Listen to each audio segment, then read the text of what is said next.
Hey everybody, welcome once again to a Low on Health Besides Gaming review, kind of overview of what we've watched or partaked in 2014. What Jimmy classifies as media. Will be, of course, yes, the media one. So this is kind of the miscellaneous stuff that we watched or looked at or enjoyed, entertainment-wise.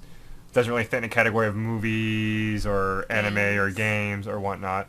So we're first going to discuss kind of the big premiere thingy this year, which was... Naruto ended. Naruto ended. The manga has officially ended in Japan of the main arc.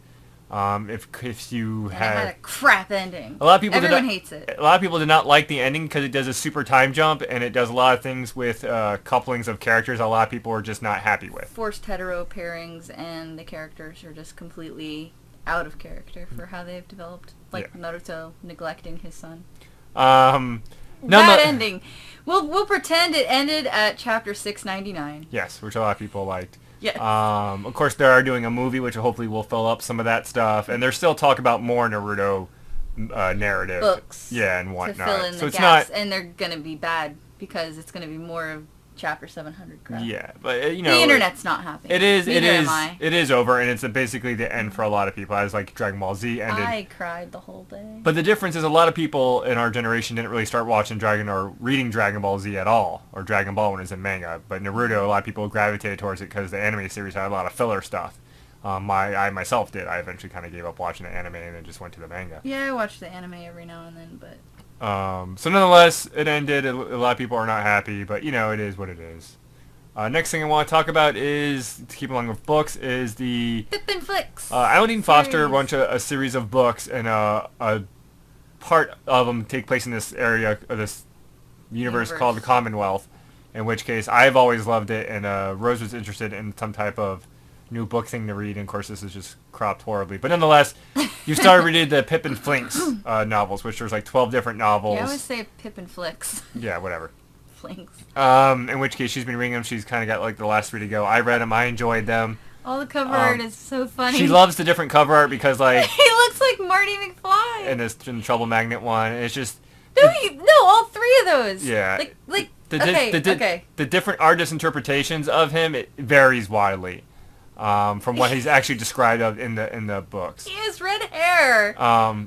Nonetheless, you're enjoying them. Pip horns. Yeah, you're enjoying them. Yes. I mean, they're light. Very good They're easy. They're easy to read. It's a nice, cool little sci-fi universe. And I'm happy that you've been enjoying them. It gives us something more to talk about. Yeah, I'm on the last 3 books. Yeah. Right now. The next thing to talk about is going to be podcasts. In 2014, I got into a lot of podcasts because I was finally able to get the podcast app working on my iPod Touch. In which case, one of the main ones I started listening to was Limited Resources, which of course is Marshall Sutcliffe talking about magic stuff. Which I've listened to some of them. In the limited environment. The set reviews are mainly their thing that are like the thing that everybody loves listening to because they break down each card in a set and how good it is in certain situations. I listened to that 6-hour Khans of Tarkir set review like 3 or 4 times getting geared up. I barely got through the whole thing. Getting geared up for the GP, which we will talk about in another podcast. It's super useful and enjoyable, too. And I know he's gone through a lot of stuff recently because he's actually done the Patreon now, which everybody's doing, and he's had a couple of hosts come in and out. But he's still very good. It's still good to listen to. He's very knowledgeable, and he definitely helps you learn to play and get better at playing, which a lot of people like. The next podcast is going to be Radiolab. I love Radiolab. Radiolab is sciencey and interesting. Very interesting podcast series. I've actually gone back and listened to the majority of the past 4 or 5 years of their stuff. And I have started doing that. I've listened to almost all of the recent stuff, but now I'm going back and listening to all the others after giving a chance to a bunch of the recent stuff, and it's just about 80% of them are really enjoyable, and then you have maybe 20% that are just kind of okay. Yeah, it just depends on what content you're interested in. It jumps around on the topics. Like they'll focus on one topic, but they'll focus on it from so many different angles that it's very interesting, and it's produced very well. The 2 gentlemen who do it are just freaking awesome, and I enjoy it from a production standpoint. Really, probably the main thing why I like it so much. But it's really good. If you're looking for a podcast, Radiolab is a really good podcast to get into. Especially if you're looking for something that's very varied as far as its topics. Yeah. Educational to a point, I would say, more or less, right? I mean... It depends on the subject, but yeah, it can be extremely educational depending upon the subject that they're going over. Next thing we'll talk about is, of course, APM's Marketplace, which Jimmy loves Kyra's doll. I used to listen to this podcast, or not the podcast, the radio show, on the drive home from Anime Nation, which I used to live in Hillsborough and drive to Pasco, where I lived. I used to listen to this all the time, and I'm so happy to be able to get back into it podcast-wise and just be a day behind. But it is freaking awesome. Also, Marketplace Tech is another one I listen to on a daily basis, which is just great. It's just good to be up on the news of the day when it comes down to like business and economics and stuff, and I just enjoy it so much. Yeah, he loves Marketplace. Next one I'm going to talk about is BBC Global News. This is another podcast I listen to, mainly because for me to listen to a podcast, it has to have constant updates. I don't want to listen to something that only has it maybe once or twice a month, and that's where Radiolab, because they take so long to produce, I understand that. But like news stuff I just love because it comes out on a daily, almost bi-daily basis. And BBC News, it's really cool to hear news stories coming from a different perspective and definitely getting a more global sense of what's going on. Yeah, you mentioned that, how you notice like news stories, American news stories will phrase something a specific way, but then BBC will have the same story and they'll phrase it differently, and you find that very interesting. Yeah, and they're very more aggressive with their news, and it's interesting too. Like if something happens in Florida, I will hear on the local Florida news. Then on like on the national news, and then from depending the BBC, upon what it is. Yeah, the BBC news. And it's really cool just to hear the different takes on it. So if you're looking for podcasts to get into news-wise, BBC is really good to kind of just give you a broader sense of what's going on in the world. Now, kind of along the lines of podcasts, because I got real into like an educational kick, I got into this series called Crash Course. Oh, it's so good. Crash Course is so good. I like the psychology ones and the biology ones. The cool thing about Crash Course, like the history ones. It's almost like textbook lessons of stuff that they cover. But it's in like 10-minute bites, and they talk really fast, and it's really entertaining. Yeah, they do a good job to make sure the production it's entertaining and just good to watch. I think Marcus would like this. The cool thing is that they have it branched out into like a bunch of different categories. I mean, right now I'm going through their back catalog, so I'm currently on world history and biology. But it's just really cool. It's like stuff, you probably learned back in high school in a chapter in a textbook, but it's kind of cool just to refresh yourself with it. And the way they produce it, it's very nice because it's like an infographic. It's very like a way, kind of how they portray it and stuff, and it's just really cool. It's interesting, yeah. Keep along the lines of video stuff.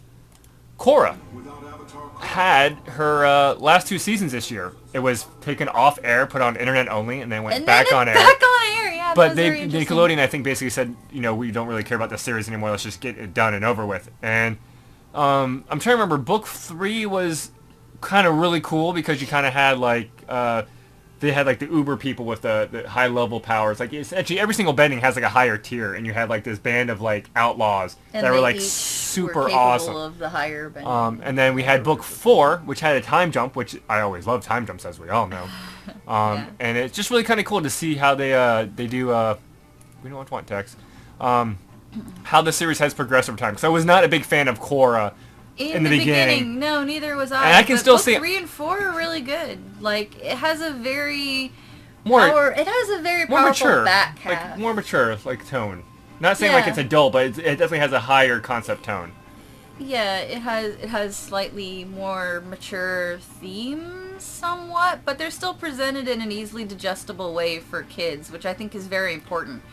So if you were on the fence, because it is a kids show. Yeah, it is a very good kids show. Like if you liked Avatar: Legend of Aang, which is the first one, definitely recommend Korra. The back half of Korra feels more like that because it's walking the Earth more. It's not stuck in Republic City, which is why I mentioned I didn't like about the first one or two. Yeah, but not to say the first 2 seasons weren't good at all. We just don't enjoy that as much as the Walk the Earth themes. Like we want to see how this world operates. Conflict, but very, very good. So yeah, if you were giving up, the end is fantastic. If you were giving up on Korra because the first 2 seasons, go back into it. Yeah, it's worth it. Give it another try. I don't think you'll be disappointed. Now usually we don't talk about what American shows we watch that are ongoing. Like I usually don't talk about Archer. You are also, of course, into Supernatural. What other series you watch? Walking Dead, which I'm not a huge fan of. And also we both watch Game of Thrones. But that's like stuff you know. We're not going to go in depth. I want to kind of talk in depth about South Park for 2 reasons. One, they used to have all their episodes online at South Park Studios. And then now they stopped behind that. a Hulu paywall. And now it's behind a Hulu paywall, and yes, they have one random episode, which is fine, because most of the time people just want to watch a random episode. But the main thing they did this season, which I thought was really cool, is they had continuity. Yes, their storylines had continuity. They would mention things that happened a couple episodes And ago. I don't know if they were trying to shoehorn it in. I could have done research to figure out if they were meant to do it how they want to do it, or was it just a challenge within themselves. But I kind of always liked it. And I think it was nice, a lot of people like to have continuity. It was and that nice was kind of a nice thing. And it was a good solid season. Like, they kind of touched upon a couple things here or there. But of course, South Park's always hit or miss. But I just want to mention because they had really cool continuity stuff. Next TV series I kind of want to mention is My Little Pony. The last season wasn't very memorable. We could not remember much of anything that happened during that season, and I don't know if that and what that has to say about who's in charge of it now and whatnot. But I can't. Know. We were like, what happened? And every time we try to think of something, like, no, was that this one or the last one? We can't honestly remember. Like all we know is the end of this one had like a Discord thingy and then a Minotaur guy. Had a Discord was there. And but other than that, you're like, I'm like, I don't. Stuff. Yeah. I don't know. Like we want to mention the movie, of course, which we mentioned. The movies was awesome, the Rainbow Rocks one. But like honestly, My Little Pony. I can't remember much. It was a little lackluster this season. And then, of course, this season also had Doctor Who coming back with Capaldi, which, of course, we love this guy in Thick of It. Yes. So he's not as angry, of course, that he wouldn't do that. But he definitely brings his own tone. Character. It's definitely more aggressive Doctor. Yeah, he's definitely more... He's kind of demeaning, too, which I don't particularly enjoy. But as an actor, I do enjoy the guy as an actor. Yeah, no, Capaldi I'm still is not a good 100% a fan of the companion. You don't like Clara. Well, I don't mind her, but when they shoehorn the boyfriend thing, I'm like, I didn't like the Mickey thing, and I didn't really like what's his name from the last Doctor when I just stopped watching it. Well, see, I think the Doctor needs the Doctor's next companion needs to be A, male, and B, not a human. Yeah, or at least not from modern times. We always want Jack from Torchwood. That's never. Oh yes, Jack. That would just be awesome. Just fly around with Jack. No, the TARDIS doesn't like Jack. Can't do that. Yeah. But nonetheless, so Doctor Who was like the last kind of one we don't mention. We're still watching it. It's still good. Capaldi started. It was awesome. Yeah, we don't usually mention the ongoing series, but you wanted to because Capaldi is new to the show, and we like him because he's been in other stuff. It was like a major change for Doctor Who. So. Other than that, that's really kind of about it for any like media that was like new that we watched or anything when we want any notable ones really. I mean, there's a bunch of stuff here and there, but nothing really kind of jumped out. Trying to get Jimmy to watch Supernatural, but we'll see if that happens because it is. It's a time sink. There are 9.